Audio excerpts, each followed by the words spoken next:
Hello everyone, and welcome to Hunter Hunter Institute, the best channel for discussing everything related to our favorite series, Hunter Hunter.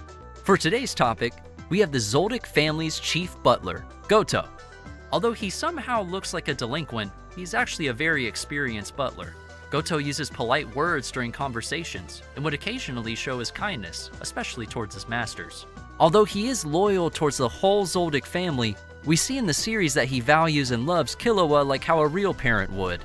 Because of this, Goto is quite popular among the fans, especially to those whose favorite character is Killua. When Gon, Kurapika, and Leorio first visited the Zoldyck estate, the coin toss that Goto showed them was nothing short of amazing, right?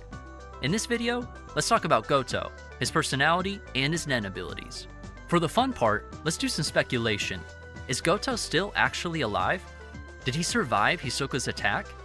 This theory surfaced among the fans, and we think it's an interesting topic. So grab some coins to toss, and let's enjoy this video till the end. If you're one of the fans who likes Goto, give this video a quick thumbs up. And if you're one of us who doesn't want Goto to be dead, let us know in the comments. We love hearing from our fellow Hunter Hunter fans. With that said, let's start. 1. Goto. Being one of the most infamous group of assassins, the Zoldyck family have many butlers serving them. Among these butlers is Goto. He's one of the superiors who works as the direct butler of Zeno, Killua's grandfather. The first time we see Goto in the series is when Gon and his friends came to the Zoldyck estate to get Killua out of there. Goto refused to believe them and said that his master Killua had no friends. He denied them entrance to the estate and treated them quite unfriendly. At this point, it seemed like Goto saw Gon and the others as a risk to Killua's safety, and that they were just there to deceive Killua.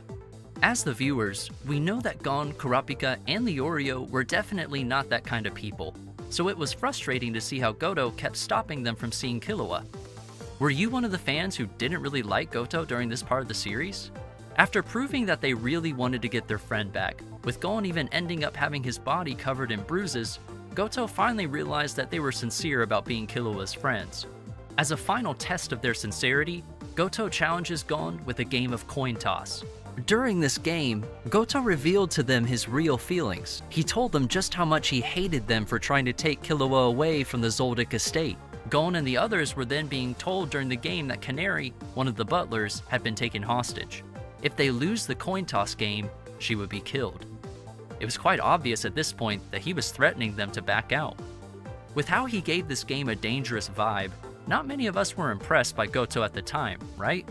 We later found out that the threat was only a prank.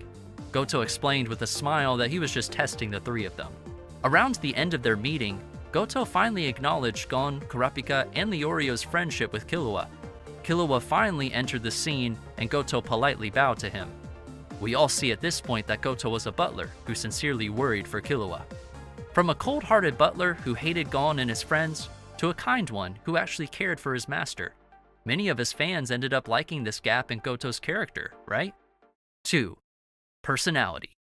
Throughout his appearance in the series, we see Goto having a soft side towards Killua, like many of his fans do. For as long as he could remember, Killua didn't really have any friends. Goto, who had always been watching Killua closely, knew that his master spends most of his time alone. In the Chimera Ant arc, Gon won his fight against Pitu, but not without a heavy sacrifice. He declared that it was okay for him, even if everything ended at that point. After vowing to throw away everything he had in exchange for power, Gon ended up in a dying state due to the restrictions and pledges he made for his nen ability. In order to save Gon, Killua heads back to the Zoldyck mansion. He gives Morel a call and tells him about how he knows of a way that would definitely save Gon. Since it's his job to monitor the calls going through the estate, Goto was listening to their conversation and decides at this point to interrupt Killua's conversation with Morel. He explains to Killua that by saying he knows of a definite way to save Gon, he was already hinting about Nanika's ability, and since her power is a very important secret of the Zoldyck family, it was vital that no outsiders find out about it. If Killua somehow ended up hinting any more than this to Morel, he would have been dragged back to the mansion. But Goto actually kept quiet throughout the phone call and gave Killua the chance to give Morel the tiniest bit of a hint about how Gon will be saved. While still being loyal to the Zoldyck family, we still see here how Goto had a soft side towards Killua. We see Killua smiling, looking happy, after quickly noticing what Goto did. He tells Goto, "You're nice to me, aren't you?" Later on, Leorio gives Killua a phone call only to be answered by Goto. Goto tries to calmly explain to Leorio that he and Killua are on their way to save Gon. Leorio, who is quite worried about Gon and wants to save him as soon as possible, just gets angry at Goto and starts cursing at him. He ends up yelling to the point that the others reprimand him for being noisy while at the hospital. In response to Leorio's rudeness, the usually calm Goto sternly tells him to shut up and even calls him an underling. He explains to Leorio that his master Killua was risking his life at that moment. Although he was being rather rude to Leorio, we can see that he was only acting out of concern for Killua. The level of his concern is not something a simple butler would have, right? It seems like his worry for Killua is more than what's required from his job as a butler. At some point during his service to the Zoldyck family, the level of trust between Killua and Goto grew into something deeper than what a normal butler would have towards his master. But then again, it's not that difficult to be biased towards Killua. At first, Goto was a terrifying character. Yet in reality, he sincerely cared for Killua more than anyone else, even to the point of being courteous to his friends like Gon.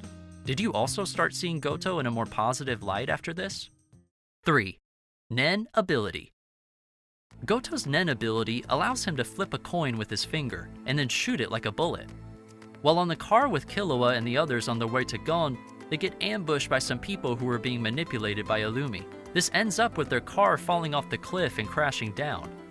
They all escape from the crash, but Killua, while carrying Aluka, uses Godspeed to escape from the bullets. Before they could chase after Killua, Hisoka reveals himself to Goto, Canary, and Amon. Goto instructs the two younger butlers to go after Killua and Aluka. He is left alone to face Hisoka, and this is the battle where we finally see Goto use his Nen ability for fighting. As Hisoka sends 9 cards flying, Goto quickly takes out his coins and successfully shoots down all the cards with his coins. He manages to shoot some towards Hisoka's direction, but Hisoka easily catches them with his fingers. We also get to see Goto's other ability while he fires more coins at Hisoka. Hisoka thinks that the attack was slower this time. Goto explains to him that in exchange for slowing down the speed of the coins, he applied all his power to make the coins rotate continuously. Hisoka barely avoids the attack using his bungee gum to catch the coins, right? Before Hisoka is able to completely escape from Goto's attack, Goto asks him, "Do you prefer to be a beehive?" Which is to show that if his attack with the coins gets through the bungee gum, it would be powerful enough to drill holes in Hisoka's body. If that happens, Hisoka might end up like a beehive. The speed of the coin and the method of shooting them depends on how the hand controls it. Because of this, how powerful the shots are relies on the strength of Goto's hands and fingers. To put it simply, the coins can create damage based on the strength of Goto's hands. Looking at the attack he used in battle, it is most likely that Goto is an enhancer. By concentrating his aura on his hands, he uses his Nen to turn the coins into bullet-like weapons. If it's true that he is an enhancer, then it means that he would have to carry a huge amount of coins with him all the time. When the battle ends, then he would also have to pick up those coins. There would also be chances when he loses some of them during the battle. Doesn't this sound a bit tedious? In this case, there's also a possibility that he uses manipulation or even conjuration. However, during his battle with Hisoka, the coins that Goto fired to Hisoka were shot back to him. This dismisses the possibility that the ability is a manipulation technique. As for being a conjuration ability, the possibility is also low. If it was conjuration, then there would have been no need to shoot down the coins that Hisoka hurled back at him. Goto would have just canceled the Nen. Fellow fans, do you think Goto is an enhancer, a manipulator, or a conjurer? Let us know what your thoughts are in the comments. 4. Strengths. The only time we get to see Goto in action is his battle with Hisoka, and it unfortunately ends up with Goto losing his head. Goto's real strength was conveyed in that battle only to some extent. We could see how different his abilities are from the battle maniac that's Hisoka. It's a bit difficult to point out just how strong Goto really is based on one battle. So let's do something fun and speculate Goto's strengths from here. First off, we know that Goto's main job is a butler, but he's not just any butler, he's the Zoldyck's chief butler. Since his masters are the Zoldycks, It's safe to assume that aside from being good at his job as butler, he's also capable as a nen user. Even when he was suddenly faced with Hisoka, whose identity he didn't really know of, he was able to calmly instruct Canary and Amon, both you, go after Master Killua. However, being competent at giving instructions doesn't necessarily translate into being competent when it comes to fighting battles. During their fight, Hisoka himself tells Goto that he doesn't mind revealing the details of his abilities to someone he considers dead. So he proceeds to explain to Goto the characteristics of the bungee gum, rubbing it to Goto that he's as good as dead for him. He was pretty much looking down on Goto. If there was something that Goto was successfully able to do, he managed to let Canary and Amon escape before Hisoka could hurt them too. By using his coins, he deflected the cards that Hisoka sent flying towards their direction. Seeing that he couldn't really follow Hisoka's movement speed, it's likely that when it comes to physical abilities, his level is not so far from Leorio's. To make it worse, he lost his composure the moment Hisoka tried provoking him. But hey, even Illumi got provoked by Hisoka. Because he lost his cool, Goto was unable to make an accurate decision, a mistake that cost him his life. With all these considered, we can say that his strengths are more suited for his job as a butler, but not that good when it comes to fighting. At least it wasn't good enough to let him survive from being attacked by Hisoka. Looking at how he was able to accurately deflect the 9 cards that Hisoka threw, perhaps he'll be a good match against someone like Toshino, one of the bodyguards employed by the Nostrad family. Toshino's nen ability, 11 Black Children, allows him to control 11 doll-like soldiers by filling up balloons with his nen.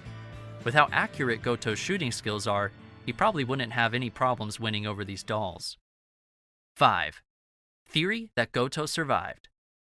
Goto's battle with Hisoka concluded in his death, but one theory that surfaced among the fans is that he's actually alive. Based on what happened, the possibility of Goto not being dead has very little possibility. But since this is the Hunter x Hunter Institute, a YouTube channel that loves speculating Hunter x Hunter related theories, we're not just going to let a theory like that be left uncovered. Although we see Goto being decapitated by Hisoka, there was no scene afterwards that confirmed his death. Some fans have found this enough basis to assume that he's still alive. If he did survive that attack, wouldn't there be a third party who could rescue him? For example, there were other butlers secretly chasing after Goto and the others. If Goto was dying, it would be natural for them to help him. Later on in the series, when Killua successfully saved both Gon and Alaka, we see a scene of Canary and Amon visiting a grave and offering some flowers and coins in front of it. It seems that the grave belongs to Goto. We then see Amon getting surprised by seeing another Goto, only to find out that it's the son of Kiriko. It seems that he is posing as Goto to keep the butler's death a secret from Killua and Alaka. From this, we can see just how important his presence is to Killua. If we try thinking that Goto had been a Kiriko since the beginning, then there's that other possibility. However, if he was indeed a Kiriko, it would have been more convenient for him to fight Hisoka in his beast form as soon as Amon and Canary left the scene. With this, the theory that Goto had been a Kiriko all this time is denied. But doesn't it make you wonder who among the Zoldicks decided to hire the Kiriko to pose as Goto? And why did the Kiriko accept that job? The most interesting point, though, is that the Kiriko taking the appearance of Goto might have been foreshadowed way back in the earlier part of the series. In Chapter 40, when Goto was first introduced, he tells Gon about the possibility of taking the appearance of someone. When Amon initially saw Goto standing there, she was quite shocked until the situation was explained to her. Seeing how calm Canary was at that time, there is a possibility that it was her who brought the Kiriko. Perhaps she considered the possibility that if Killua found out about the death of Goto, he might risk his life by going after Hisoka for revenge. He and Goto had quite a strong bond of trust after all, and perhaps she didn't want Killua to blame himself for Goto's death.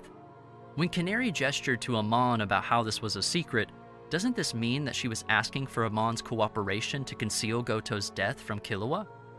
This might be Canary's way of showing her kindness and concern towards Killua. She probably didn't want to see him get broken if he ever finds out the truth about Goto. He didn't spend most of his life being watched over by him. It is kinda sad as well that Killua is not aware of the truth. We just hope that it won't be Hisoka who will spill the beans to him. Tell us what you think. Do you think that Goto is still alive? Let us know in the comment section below. Goto played a big part in Killua's life during his time in the Zoldyck estate. We can say that he offered Killua not only his loyalty and kindness, but also some emotional support. It was tragic though that he had to be killed by Hisoka. Seeing as how Canary and Amon visited him on his grave with flowers and all, he must have been someone well trusted by the people he worked with. I like Goto. I wish he was still alive. If you think this as well, then you're definitely already a part of the Hunter x Hunter Institute. If you want to see more videos that delve into the wonders of the Hunter x Hunter series, then don't forget to hit that subscribe button. That's all for now. See you again on the next video.